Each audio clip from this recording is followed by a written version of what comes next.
a Batman Beyond video is coming. But in the meantime, I've decided to talk about an acclaimed film outing from the Caped Crusader that in the minds of non-Bat fans is possibly neglected. Batman Mask of the Phantasm. Set within the continuity of the animated series, the film presents the consequence of a murderous vigilante targeting mobsters in Gotham City. This focused premise allows seriously exciting developments to casually emerge, including an incredibly productive appearance from the Clown Prince of Crime, an escalation of Batman's relationship with law enforcement, acknowledgement of realistic mob-based threat, flashbacks showing Batman's rise to power and the personal life of Bruce Wayne. Wait a minute. Are Bruce Wayne and Batman the same person? At last the franchise makes sense to me. These elements, as well as the continuously well-judged presentation of Gotham City, all contribute to making this a quintessential Batman film. To compare it with some of the live-action outings, Tim Burton's films expertly displayed Gotham itself, but Bruce Wayne's character felt fairly bland and unfocused. And he also kills low-level thugs remorselessly, abandoning the moral code that makes the character interesting. A major theme of Mask of the Phantasm is the fact that, of the two titular vigilantes, only the Phantasm is willing to kill.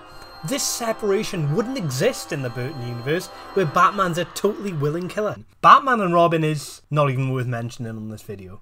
Oh, I just did. But it's important to note that this version of the Caped Crusader has no nipples anywhere on his costume. In fact, there is no evidence that he has any nipples at all. He probably does, he's quite rich, so he can definitely afford some. Now for comparison to two of the three Nolan films. Batman Begins perfectly captures the personal life of the character, his rise to power and the realistic mob angle. But Mask of the Phantasm achieves all these achievements in a much shorter runtime. As for his sequel, The Dark Knight is probably technically the best film to feature the character, but Batman himself feels secondary in a lot of scenes, thanks to the focus that's given to the admittedly amazing portrayal of the Joker. There is also one moment that to me came across as distracting, especially in a realistic visioning of the Batman mythos, where Batman somehow jumps onto a car from a height and smashes it into pieces without receiving any injuries himself. What is he made of? Plot armour? Now, I am not claiming Mask of the Phantasm is the superior film, but I would argue that it's a superior Batman story.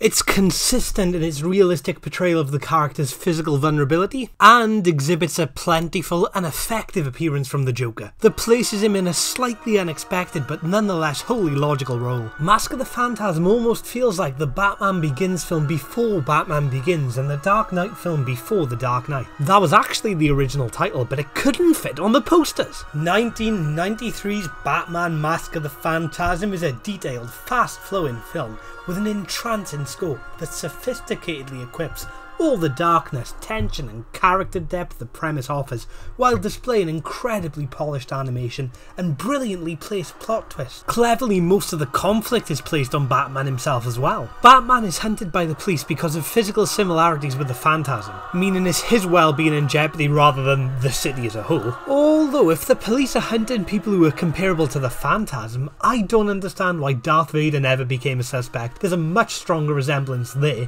To me, it embodies the Batman mythos slightly better than most other great Batman films, and serves as a worthy introduction to the world of DC animated films. Another great Batman animation film is Under the Red Hood. Like this one, it ambitiously balances several plot points while remaining tense and faithful to its source. Oh no, I've just blown my cover. And so ends my Batman Mask of the Phantasm review. If you did like it, feel free to subscribe with the notifications on so you know when the next video's coming. And comment with your favourite Batman film down below. I'm sure there's a valid reason to pick basically any of the Batman films I've mentioned in this video as your favourite.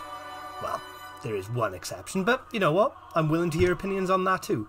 For anyone interested in the topic, I've done two other videos on Batman animation, and if you stay to the end, they will be linked, both of them on the end screen.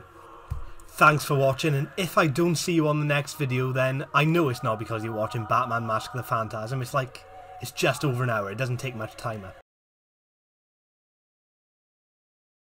So when the film came out, they used to sell like toys of the Phantasm unmasked, even though the identity's a big twist in the film. So if you went to a shop and saw that before you'd seen the film, the big twist would be ruined for you. It's really annoying that. Thought it'd take longer to say that than it did. Let's just wait until the end card finishes.